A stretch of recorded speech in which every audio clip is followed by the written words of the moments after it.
Jalanan kumbang metropolitan. Mencuatnya kasus penculikan anak beberapa waktu lalu bak fenomena gunung es. Tak hanya penculikan, tindakan kriminal terhadap anak juga kerap berujung dengan eksploitasi. Kini kepolisian dan lintas kementerian pun tengah berupaya membongkar dugaan mafia pelaku eksploitasi anak. Terlebih Undang-Undang Perlindungan Anak menyatakan bahwa negara menjamin kehidupan yang layak bagi anak. Kini kekhawatiran pun berdatangan. Tapi was-was nggak sih Mbak jadinya? Iya sih, saya was-was karena anak saya kan udah 3, jadi ya gitu. Was-was juga sih, soalnya kan namanya anak kecil ya, kasihan gitu kan. Harusnya umurnya dia itu untuk bermain, untuk belajar, sekolah gitu. Nggak rela lah kalau anak dipekerjakan. Mending saya yang kerja, kaki jadi kepala, kepala kaki gitu aja. Anak sekecil itu tak sempat nikmati waktu. Tak hanya pemerintah dan penegak hukum, perlindungan terhadap anak yang utama sedianya berasal dari keluarga. Lindungi dan sayangi anak-anak Anda adalah pencegahan utama dari kasus eksploitasi.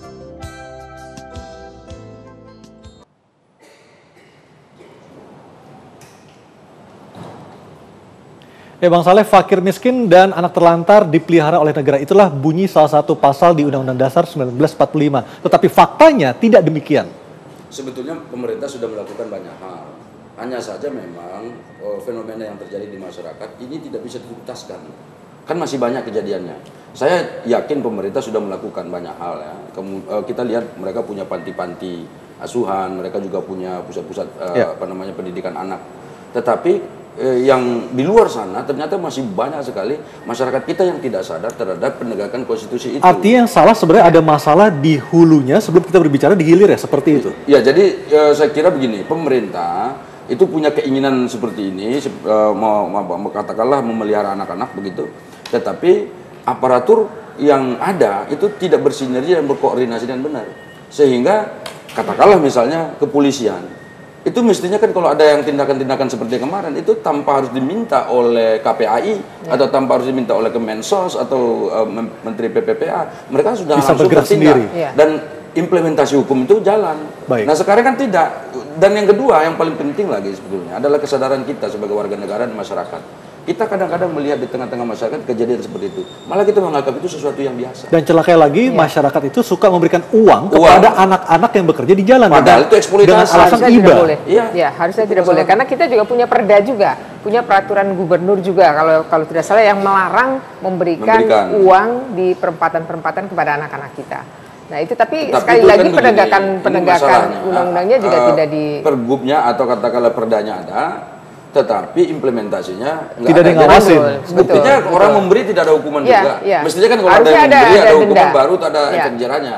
Ini kan tidak ada. Nah ini yang saya kira memang ke depan memang harus sungguh-sungguh. Saya semangat daripada Undang-Undang Nomor 35 tahun 2014 itu, meskipun ada masih banyak koreksi dan kritik dari masyarakat, tapi semangatnya itu yang paling utama salah satunya adalah melibatkan pemerintah daerah secara aktif di dalam konteks perlindungan anak. Sehingga itu ada otonomisasi perlindungan anak. Jadi jangan nanti ujung-ujungnya langsung ke pusat, ke Menteri A, ke Menteri B, ke Menteri C. Atau mungkin tapi konkret harus ke daerah juga, gubernur, bupati, wali kota punya tanggung jawab yang sama. Atau mungkin konkret ya, DPR, Komisi 8, KPAI maupun dengan berbagai macam pihak lainnya juga langsung terjun ke lapangan untuk menjaring anak-anak yang ternyata kedapatan bekerja di jalan. Ya, selama ini kan polisi kan yang bertindak. Sebetulnya kita siap saja untuk melakukan itu, dan tetapi kalau berkali-kali kita juga melakukan hal itu dan kemudian begitu kita pergi mereka datang lagi, ini kan berarti tidak ada solusi yang fundamental. Ini mesti harus holistik melihat ini dan memang harus tuntas. Jadi sehingga tidak ada lagi anak-anak kita itu yang masa depan bangsa ini di jalanan yang tidak jelas dieksploitasi oleh siapa, kemudian mereka bekerja untuk siapa, dan kedepannya itu memang pemerintah harus berdiri di barisan terdepan untuk mengawal itu. Persis seperti Bang Daulay tadi bilang, memang problemnya adalah pada penanganan yang parsial-parsial. Jadi Kementerian Sosial sendiri, kepolisian sendiri, yang lain sendiri. Nah ini yang saya kira memang harus ada koordinasi lintas sektor yang betul-betul terwujud gitu. Lalu pendekatannya juga menjadi pendekatan yang komprehensif. Bukankah bisa dibawa koordinasi Menteri Pemberdayaan Perempuan dan Anak, Bu Maria? Seharusnya bisa. Tapi beliau kan juga terbatas pada koordinasi di level kebijakan ya, di tingkat implementasi. Meskipun ada dirjen yang khusus mengurusi masalah anak ya? Menurut saya harusnya minimal Menko yang menangani, jadi Menko PMK.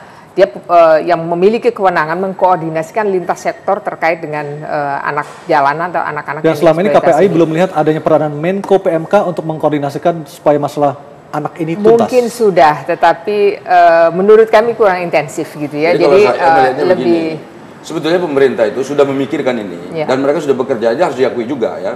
Tetapi biasanya ini masih pada tataran teoritis dan regulasi. Dan biasanya ini mereka melakukan koordinasi lintas kementerian lembaga itu, tetapi pada saat aksi, nah ini jadi sepertinya kosong. Belum lagi aksi kadang-kadang bocor duluan ya. Jadi ketika sidak udah nggak ada lagi anak-anak. Jadi mestinya itu kan tadi itu kan ditanya tentang Menteri Pemberdayaan Perempuan dan Perlindungan Anak. Memang fungsinya adalah koordinasi. Jadi kementerian kan kementerian koordinatif. Tapi koordinatif itu jangan hanya mengundang kementerian A, B, C lalu rapat, kemudian aksinya nggak pernah di follow up. Mestinya kan setelah ada keputusan rapat koordinasi itu dilaporkan pada Presiden bahwa Kementerian PPPA ini sudah melakukan rapat dengan Kementerian, katakanlah Kementerian Sosial, kemudian KPAI, kemudian Kepolisian, misalnya seperti itu. Lalu kesimpulan rapat kami adalah kita akan melakukan aksi ini besar-besaran untuk menangani kasus katakanlah eksploitasi anak-anak di jalanan, misalnya seperti itu. Nah, itu harus ada follow-up-nya. Tapi bukan itu dilaporkan kepada Presiden. Bukankah KPAI sebagai mitra Menteri Pemberdayaan Perempuan dan Anak sudah memberikan secara reguler untuk masukan-masukan seperti itu, Bu Maria? Iya, jadi kami kan KPAI punya fungsi melakukan pemantauan dan pengawasan ya. Kami memang secara intensif melakukan pemantauan dan pengawasan terkait upaya perlindungan anak. Tetapi sekali lagi ini tidak bisa hanya dijangkau oleh KPAI, karena KPAI ini kan di tingkat nasional wewenangnya terbatas, hanya satu gitu ya. Lalu kami juga punya anggaran yang terbatas, Pak Bang Daulay tahu persis gitu kan, sehingga untuk bisa menjangkau anak-anak di seluruh Indonesia itu ya memang agak kerepotan gitu. Jadi tetapi kami selalu memberikan rekomendasi sebenarnya dalam setiap kali di akhir tahun kami punya laporan tahunan yang itu kami berikan kepada sejumlah kementerian terkait dan khususnya kami serahkan juga kepada Pak Presiden. Sayangnya sekali sebetulnya begini, KPAI ini kan banyak diharapkan oleh masyarakat berbuat banyak, tetapi memang organisasi dari KPAI itu sendiri dibentukkan sebetulnya awalnya itu pada mulanya itu tujuannya hanya untuk sekedar mengevaluasi, kemudian melihat memantau tentang perlindungan anak dan lain sebagainya. Tapi sekarang kan tidak ada yang mengeksekusi di lapangan. Nah, kadang-kadang mereka datang sendiri ke KPAI. KPAI itu sebetulnya nggak bisa ujuk-ujuk datang langsung melakukan eksekusi dan melakukan perlawanan seperti itu. Itu tugasnya polisi kan. Nah, tetapi pertanyaan berikutnya, apakah memang masih ada kelemahan dari aparat kita dalam membaca, memahami undang-undang perlindungan anak, Bu Maria?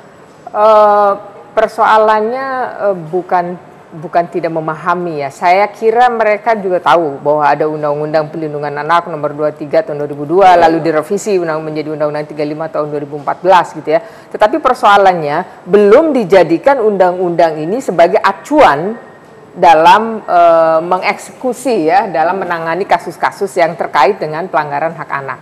Nah, seringkali apalagi kalau yang anak-anak jalanan ini seringkali dilihatnya sebagai kasus ringan gitu, kasus kecil gitu. Sehingga seringkali kemudian kalaupun di Satpol PP mereka diciduk oleh Satpol PP, tapi kan proses hukumnya itu tidak ada, nyaris tidak ada. Jadi selalu berakhir kemudian dijemput kembali, dikembalikan lagi. Nah, jadi menurut hemat kami ke depan itu pendekatannya harus komprehensif, pendekatan hukum di depan. Nah, setelah hukum, terutama untuk para pelakunya harus dijerat hukuman dengan menggunakan Undang-Undang Perlindungan Anak dan Undang-Undang Anti Perdagangan Manusia. Pelakunya harus dijerat dengan undang-undang itu. Korbannya anak-anak ini harus direhabilitasi oleh Kementerian Sosial. Baik. Jadi pusat rehabilitasi itu betul-betul memberikan rehabilitasi kepada anak yang menjadi korban, baik secara fisik, psikis, maupun sosialnya gitu. Jadi tidak sekedar direhabilitasi beberapa hari, kemudian setelah itu dikembali lagi. Nah, ini yang jaminan itu yang saya kira memang harus diputus gitu. Baik, harus pastikan bahwa pulang dengan dan tidak kembali ke jalan, Bu ya. Seharusnya seperti itu ya. Baik, saya kembali menyapa Kombes Wahyu Hadiningrat, Kapolres Metro Jakarta Selatan. Selamat malam, Pak Wahyu.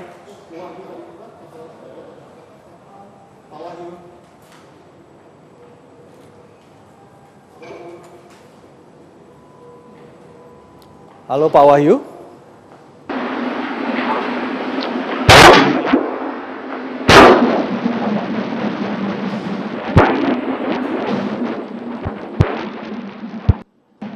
mendapatkan sambungan yang jelas dengan Kombes Wahyu Hadiningrat, Metro Jakarta Selatan yang sedang berada di Jakarta. Halo, selamat malam Pak Wahyu. Oke, hubungan telepon kami terputus dan pemirsa Talk to News akan segera kembali usai pariwara.